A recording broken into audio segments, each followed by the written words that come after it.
Սիրելի հեռուստադիտողներ, այսօր կխոսենք վիտամինների մասին, կքննարկենք երեխաների դեպքում վիտամինային անբավարարությունից, հիմնավոր վիտամինների ցուցումներից եւ իհարկե ախտանշաններից, որոնք առաջանում են վիտամինային անբավարարության ժամանակ, եւ հատկապես ուշադրություն կդարձնենք էխինացեային, բնական միջոց, որը շատ հաճախ երեխաների այս կամ այն հիվանդությունների կամ ախտանշանների պատճառ է լինում։ Խոսենք հիմնավոր ցուցումներից եւ կքննարկենք ինչպես պետք է ծնողները կողմնորոշվեն այս բնական միջոցը հաճախ կիրառելու նպատակով։ Այսօրվա իմ հյուրն է Տիգրան Մեծ առողջության կենտրոնի մանկաբույժ Արմինե Ասոյանը։ Ողջույն Արմինե, ուրախ եմ եւս մեկ անգամ ձեզ մեզ մոտ տեսնելու։ Եկեք նախ խոսենք, մենք վիտամինների մասին զրույց ունեցել ենք, քննարկել ենք անբավարարության մասին, բայց ված չէ լինի եւս մեկ անգամ կրկնել, ինչքան կարեւոր դեր ունեն վիտամինները երեխայի առողջության եւ զարգացման հարցում։ Շատ ակտուալ թեմա է, շնորհակալություն հրավերի համար, որովհետև իրոք վիտամինները դուք նշեցիք, իրենք շատ կարևոր նշանակություն են երեխաների աճի, զարգացման, իմունիտետի ձևավորման համար եւ հաճախ հիվանդացող երեխաների համար հատկապես նշեմ, որ իրենք հատկապես իմունիտետը խթանող պրեպարատները շատ ավելի ոնց որ արդարացված են երեխաներին օգտագործելու նպատակով։ Այ մենք շատ հաճախ խոսում ենք այն մասին, որ եթե երեխան լավ քնում է, լավ սնվում է, բավարար ֆիզիկապես ակտիվ է, իրեն առանձնապես շատ հավելումներ եւ վիտամիններ պետք չեն, չէ՞, մշտապես այս դիսկուսիան ունենում ենք ծնող, բժիշկ հարաբերակցության մեջ, հետաքրքիր է իմանալ, այ ինչու հատկապես սեզոնային փոփոխությունների ժամանակ խիստ ցանկալի է, որպեսզի երեխան այս կամ այն միջոցը այնուամենայնիվ օգտագործի։ Եվ ինչքանով է դա ամուր իմունիտետի համար կարևոր։ Սեզոնայնությունը շատ կարևոր է երեխաներին այս կամ այն վիտամիններ օգտագործելու համար, բայց նաև ինչպես վիտամինների հետ կապված նշեցինք, նաև իմունիտետի հետ կապված երեխաների մոտ, իմունիտետը մի փոքր մի քիչ ինքը ավելի շատ բարդ, դա բազմակոմպոնենտ համակարգ է, որ երեխաների մոտ հենց ձևավորվում է ներարգանդային կյանքից հղիության ժամանակ արդեն երեխաներին մայրիկից փոխանցվում է երեխաներին։ Եվ ի դեպ նշենք, որ իմունիտետը երեխաների մոտ լինում է բնական եւ արհեստական։ Բնական իմունիտետն էլ երեխաները, որը բաժանվում է пассив եւ ակտիվ իմունիտետի։ Пассив իմունիտետը դա այն է, որը նշեցի, որ երեխաները մայրիկներից ժառանգում են եւ առաջին 6 ամիսների ընթացքում կարծես թե իրենք պաշտպանված են ցանկացած հիվանդություններից, վիրուսների ագրեսիվ ազդեցություններից։ Բայց նաեւ պետք է նշել մի փաստ, որ մինչև 6 ամսական երեխաները նաև սնվում են ցանկալի է, այսինքն պարտադիր է, որ սնվեն բացարձակ կրծքի կաթով, որովհետև եթե կրծքի կաթով սնվում են, իրենք 100% պաշտպանվածություն են ունենում այդ վիրուսային ինֆեկցիաներից։ Սակայն երբ որ այս կամ այն պատճառով երեխաներին չի ստացվում կրծքի կաթը այլանցնում են արհեստական կաթնախանութներին, այդ դեպքում արդեն կարծես թե իմունիտետը սկսում է մի փոքր կաղել։ Եվ այստեղ արդեն օգնության են գալիս ճիշտ է մայրիկների կողմից կամ լրացուցիչ ինչ-որ եթե կաթիլների կամ ինչ-որ ուրիշ ձևով տարբերակներ կամ որպեսզի երեխայի իմունիտետը այս կամ այն ձևով բարձրացվի, իհարկե սկսում ենք բնական միջոցներից, բնական միջոցները դա այն է կոփելը, կամ արդեն երեխաները, երբ որ մինչև 6 ամսական միայն կաթ են կերել, արդեն 6 ամսականից հետո կարծես թե սկսում է իմունիտետը մի փոքր իջնել, որովհետև այդ պաշարը մայրիկներից ստացած ժառանգությունը սկսում է նվազել։ Եվ 6 ամսականից արդեն հետո սկսած, մինչև դա գալիս է մինչև 2-3 տարեկանը, երեխաների մոտ սկսում է արդեն ձևավորվել իմունիտետի նոր արդեն համակարգը։ Դրա համար իրենք լինում են շատ ավելի հակված ինֆեկցիաներին, վիրուսներին, բակտերիաներին կամ այլ ուրիշ հիվանդությունների։ Եվ նաև այստեղ չպետք է մոռանալ նաև խոսել, որ տեղային իմունիտետը հենց ինքը երեխաները երբ որ ծնվում են, արդեն իրենք պաշտպանված են լինում նույնիսկ լորձաթաղանթների մաշկի միջոցով։ Այդ դեպքում էլ են արդեն իրենք համոյթև ստերիլ են, բայց սակայն այդ ամեն ինչը լորձաթաղանթների միջոցով իրենք ունենում են պաշտպանվածություն։ Իսկ ակտիվ իմունիտետը, որը նշեցի, ակտիվ իմունիտետը դա պասիվներ մայրիկների ժառանգած։ Ակտիվ իմունիտետը դա արդեն հակամարմինների ձևով է, որը արտադրվում է այս կամ այն վիրուսային ինֆեկցիաների հետ ճանաչելու ընթացքում։ Երբ որ երեխան խոսքս վերաբերվում է, երբ որ երեխաները հաճախում են մանկապարտեզ կամ դպրոց, մանկապարտեզ հաճախող դպրոցի երեխաների մոտ շատ հաճախ կարող ենք լսել մայրիկներից, որ երեխաները հաճախակի են հիվանդանում։ Սա կապված է զուտ մանկապարտեզ հաճախելու հետ եւ որոշում են, որ մանկապարտեզ չպետք է տանեն։ Սակայն դա սխալ կարծիք է, այո, որովհետեւ այդ շրջանը իրենք պետք է ամեն անգամ, երբ որ նոր վիրուսի կամ բակտերիայի հետ են շփվում, ամեն անգամ վիրուսի հետ շփվելուց երեխաների օրգանիզմում արտադրվում են հակամարմինները։ Այո, եւ հաջորդ անգամ այդ վիրուսը կարծես օրգանիզմը ինքը ճանաչում է եւ ավելի թեթև են տանում այս ինֆեկցիաները։ Այո։ Եվ նաեւ փակ կոլեկտիվ են երեխաները հաճախում։ Նաև այս դեպքում էլ է իմունիտետը ընկնում, քանի որ փակ տարածքներ հաճախելը, դա կոլեկտիվներ հաճախելն է, երեխաների մոտ նախ այն, որ իրենց մոտ արդեն ստրեսային իրավիճակ է, երբ որ իրենք կտրվում են մայրիկից եւ պետք է հաճախեն մանկապարտեզ։ Եվ այս իրավիճակում արդեն շփվում են մեկը մեկի հետ, հա, ու արդեն մայրիկները ճիշտ է, այս իմունիտետը իրանց մոտ արդեն կաղում է, հա, բայց միևնույն է, պետք է շարունակել նորից երեխաներին հաճախել մանկապարտեզ։ Չդադարեցնել մանկապարտեզ, որովհետև եթե իրենք մանկապարտեզից հանեցին երեխաներին եւ արդեն պահեցին տանը մինչեւ դպրոց հաճախելը,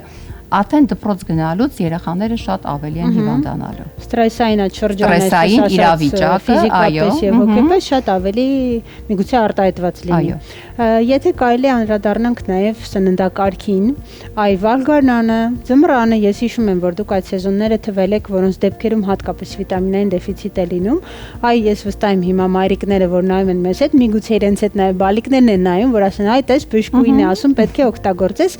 ինչ սննդատեսակներ այ բանջարեղենի ընտանիքից գոնե 1-2 մրգերից ինչ պիտի պարտադիր երեխան ուտի ամուր իմունիտետ ունենալու համար։ Ամուր իմունիտետի համար։ Եվ որ սեզոնին, որոնք սեզոնին։ Եթե սեզոնին կան ուղղակի մրգեր բանջարեղեններ, որոնք սեզոնայնություն չունեն։ Հա, դա պետք է նորից առաջարկել երեխաներին, շատ պարտադիր են սննդա բանջարեղենը մրգերը, որ առաջարկում է երեխաներին, դա գազարը, խնձորը, կամ կարող է լինել ցիտրուսային տեսակի մրգեր։ Այո։ Բանջարեղեններ։ Կիվին, ինչ ասեք, մի կողմից ինքը ալերգեն է, բայց մի կողմից ալերգեն է, շատ անգամ լինում է, նույնիսկ ասեմ, ես ունեցել եմ երեխա, որ նույնիսկ կիվի հոտից էր իրեն մոտ ալերգիա առաջանում։ Սակայն չպետք է հիմնվել այն փաստի վրա, որ ստա տեսեք առանց փորձելու, ուղղակի պետք է մտածել, որ դա կարող է ալերգիա առաջացնել, այո։ Պետք է փորձել, եթե տեսնել ու պետք է ինչը կարևոր է, որ աստիճանական մոտեցումն է, չպետք է միանգամից ավելի շատ տալ, երեխան ինչքան ուզում է, այնքան տուր, ոչ։ Պետք է տալ աստիճանական մոտեցում պետք է լինի։ Մի փոքր տալ եւ հետեւել երեխայի վարքագծին, եթե նոր է սկսում, եթե տեսնեն, այո, ասեմ, դա էլ է արդեն սուբյեկտիվ, որովհետեւ հիմա այնպես է փոխվել, կարծես հիմա ալերգիկ հիվանդություններն էլ են ավելի շատացել։ Դրա համար ցանկացած ինչը որ առաջարկում են երեխաներին եւ նոր սկսվող եւ հետագայի համար, ուղղակի սկսել քչից։ Պետք է տալ, ասել 1-2 օր, եթե տեսնել իրոք ոչ մի անցանկալի ռեակցիաներ չի լինում, նորից շարունակել։ Շատ լավ։ Խոսենք այսօրվա մեր էլի գլխավոր մեղավորին այս թեմայի էխինացիայից, շատերին հայտնի է իր բնական, այսպես ասած, միջոց որպես իր օգտակար հատկանիշներ ունեցող, խոսենք այն մասին ինչքանով է կարևոր երեխաների օրգանիզմի համար, ինչ է առհասարակ էխինացիան եւ ինչպես է կիրառվում։ Այո։ Մենք իրեն ստանում ենք սննդի միջոցով, հատուկ բույս է, վիտամինների մեջ է միայն թե ոչ։ Էխինացիան ինքը կարելի է առանձնացնել որպես իմուն համակարգի վրա ազդող, կարելի է որպես իմուն համակարգի վրա ազդող բուսական ծագման ինքը հենց միացություն է էխինացիան։ Այս վիտամինի մեջ, այս վիտամինի մեջ հենց այո, ներառված է էխինացիան։ Եվ արդեն նորից էխինացիան ինքը նորից ծամովի կոնֆետների նման է առանձնացված ջելեների նման, որը որ էլի ոչ մի հոտավետ ներկանյութեր իրենք չեն պարունակում, իրանք բոլորովին անվնաս են, սննդի եւ դեղորայքի անվտանգության այդ ամերիկյան գործակալության չափանիշներով են արտադրվում, անվնաս եւ արդեն փորձարկումներ անցած են։ Ինչու է կարևոր երեխայի համար։ Էխինացիան շատ կարևոր երեխաների համար, ինչպես նշեցինք, ավելի շատ հակված են լինում այն երեխաները 3-ից 7 տարեկան, որոնք հաճախում են մանկապարտեզ եւ որ գնում են առաջին դասարան, սա զուտ կապված է վիրուսային այդ եւ ինֆեկցիաների հետ եւ իրենց ստրեսային իրավիճակների հետ եւ նաեւ հաճախակի հիվանդությունների, մրսածությունների հետ։ Այս ուրեմն տեսեք, Gummy King-ի էխինացեան ինքը առանձնանում է իրենով, քանի որ նորից համային առումով իրենք շատ հաճելի են, երեխաների ոչ մի անախորժություններ չի լինում երեխաների կողմից համային առումով եւ կարող են նորից օգտագործել մեկ հաբից, մեկ ժելատինից օրը 2 անգամ, 1 ամիս տևողությամբ։ Բայց տեսեք, 1 ամիսը դա կարող է, եթե ինչն էլ որ ցանկացած օգտագործում է, կարելի է մի որոշ ժամանակ թեկուզ 10-15 օր օգտագործել եւ տեսնել, եթե երեխայի մոտ ուրիշ կողմնակի էֆեկտներ չեն առաջանում, նոր պետք է շարունակել այս վիտամինի օգտագործումը։ Էխինացեան ինքը շատ կարևոր նշանակություն ունեցող բույս է, որը նույնպես հանդիսանում է հիպոալերգեն, եթե իրոք արդեն ինքը ներառված է, այսինքն փորձարկված այդ անվտանգության չափանիշները անցած է, արդեն հանգիստ կարելի է օգտագործել։ Նաև կարող են մեծենել օգտագործել, ինչու ոչ, որովհետև 3+, երբ որ արդեն երեխաների մոտ ծամելու ունակությունը լավ զարգացած է լինում։ Այս վիտամինի տեսակի հետ ես ծանոթ չեմ, ինձ անցած անգամ շատ դուր եկավ մեր նարինջի համովը, հիմա կփորձեմ նաև։ Եվ կարծես թե գունային առումով էլ ինքը հենց արդեն կանաչ գույն է, որովհետև հենց էխինացեան կանաչ բույս է։ Չգիտեմ ինչ համ ունի էխինացիան, հիմա կփորձեմ, իսկ ձեզ կխնդրեմ բժշկու ասեք ինչ կանգատներով, ախտանշաններով, բողոքներով պետք է գա մայրիկը երեխայի հետ կապված, որ դուք հենց այդ պահին ոչ թե մուլտիվիտամին, ոչ թե այլ վիտամիններ առաջարկեք, այլ հենց կարծեք, որ այն դեպքն է, որտեղ էխինացիան է անփոխարինելի։ Այո, էխինացիան մենք էլի աշխատում ենք հիմնական դերը, այսինքն նշանակությունը տալ բնական միջոցներով իմունիտետի բարձրացմանը, որովհետև իմուն համակարգի հետ հենց այնպես խաղ անել պետք չի, որովհետև սա լուրջ համակարգ է։ Եվ պետք է թողնել, որ երեխաների իմուն համակարգն էլ ինքը օժտված լինի ինքնուրույն այս զարգացնելու եւ ակտիվացնելու համար, որովհետև ամեն անգամ ինֆեկցիաներով հիվանդանալով երեխաները շատ ավելի տրամադրված են լինում հաջորդ ինֆեկցիաների համար եւ պաշտպանված եւ կարծես վահանով պաշտպանված են լինում։ Այո։ Բայց կան երեխաներ, որոնք շատ հաճախ են հիվանդանում։ Կարող եմ նշել, որ դա թեկուզ այդ հաճախականության սկզբունքով էլ այն երեխաները, որոնք տարեկան 6-ից 8 անգամ, սա վերաբերվում է հենց դպրոցահասակ մանկապարտեզ հաճախող երեխաներին, այո, որոնք հաճախ են հիվանդանում։ Եվ տեսեք, ինչքան էլ որ իրենք այդ բնական միջոցները, ինչը վերաբերվում է երեխաներին կոփելու, զբոսանքի տանելու կամ գadgetներից հեռու պահելուն, ֆիզիկական ակտիվությունը ապահովելու եւ այդ մրգերով բանջարեղեններով էլ իրենց այդ սնունդը մատակարարելու հետ, սակայն գալիս է մի պահ, որ իրոք արդեն դա, այսինքն կորցնում է իր ուժը, ուղղակի մենք սա աջակցություն տալու համար երեխաներին, զուտ իմունիտետի համար, որպեսզի երեխաները էլ ավելի չտուժեն այդ հիվանդություններից, հաճախ հիվանդացողները, ստրեսային իրավիճակում գտնվողները, քրոնիկական հիվանդություններից հետո ապակինվողները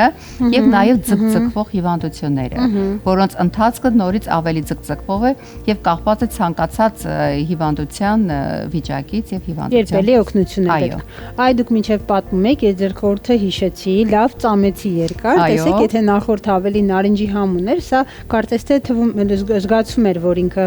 բույս է, հա, ինչ որ խոտաբույսի համ է, բայց շատ լավ բնական ժելե է եւ հաճելի համ ուներ։ Հետաքրքիր է։ Տևողությունը նորից ինքը 1 հաբից, 1 ժելեից օրը 2 անգամ են օգտագործում, հա։ 1 կամ 2 ըստ ցուցման, պարտադիր ըստ ցուցման։ Այսինքն դա արդեն պետք է լինի մանկաբույժի հսկողության տակ, որպեսզի մանկաբույժն էլ վերահսկի տևողությունը, խմելու տևողությունը եւ որպեսզի անցանկալի երևույթներ իհաճեն։ Դե մենք արդեն փաստորեն որակյալ, այսպես ասած, էխինացիա օրինակ եւ նմուշ լավագույնը ունենք, խոսեցինք այն կարևոր հատկանիշներից, որ պետք է օժտված լինի այս կամ այն հաբը, վիտամինը կամ սննդային հավելումը, որպեսզի երեխաների տանք, կան ընդհանուր խորհուրդներ, որ դուք ծնողներին կտաք այս պահին կհնչեցնեք, հատկապես վիտամինների ընդունման, կիրառման հետ կապված։ Այո, հա, ես նաև կուզեմ նշել էխինացիայի պահով, որ ինքը, այսինքն ճիշտ է էխինացիա միայն բույս իմունիտետի, սակայն ինքը զուգորդված ինքը նաև վիտամին C-ի եւ ցինկի հետ է, որոնք նույնպես իմուն համակարգի վրա, օղակների վրա շատ կարևոր նշանակություն ունեն, որպես հակաօքսիդանտ եւ դիմադրողականությունը բարձրացնող։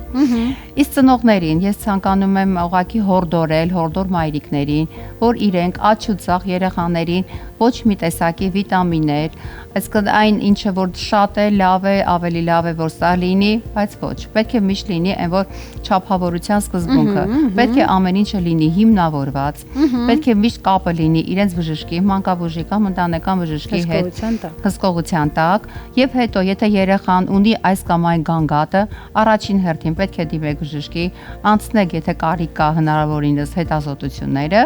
նոր արդեն ըստ հետազոտությունների արդեն որոշել ինչ դեղորայք կամ վիտամիններ են իրեն հարկավոր։ Շնորհակալ եմ հետաքրքիր զրույցի համար, սիրելի հեռուստադիտողներ, եւս մեկ անգամ հիշեցնեմ, որ մեր երեխաների առողջ ամուր իմունիտետը կախված է առաջին հերթին ճիշտ սննդակարգից, ֆիզիկական ակտիվությունից, քնի հիգիենայից, ինչի մասին մենք բազմիցս խոսում ենք այսօր բժշկուն եւս փաստեց, եւ իհարկե սննդային հավելումների կամ վիտամինների եւ այսօր հատկապես խոսեցինք էխինացիայի կարևոր հատկությունների մասին։ Ցուցումը խիստ կարևոր է, որ լինի վերահսկված ձեր մանկաբույժի բժիշկների կողմից, քանի որ ոչ թե այստեղ հարցը քանակն է, այլ տեղին եւ ճիշտ տեղաչափով ընդունումը, որպեսզի այն ձեր երեխայի առողջությանը նպաստի, ոչ թե հակառակ։ Այսօր պարզեցինք, որ էխինացիան եւս կա ժելիանման շատ համեղ հաճելի համով փոքրիկ կապսուլաների մեջ, որոնք կարելի է նաեւ կիրառել առօրյայում, օգտագործել մինչեւ 1 ամիս։ Այսօր պատրաստել ենք այսքանը, գնացինք առաջ։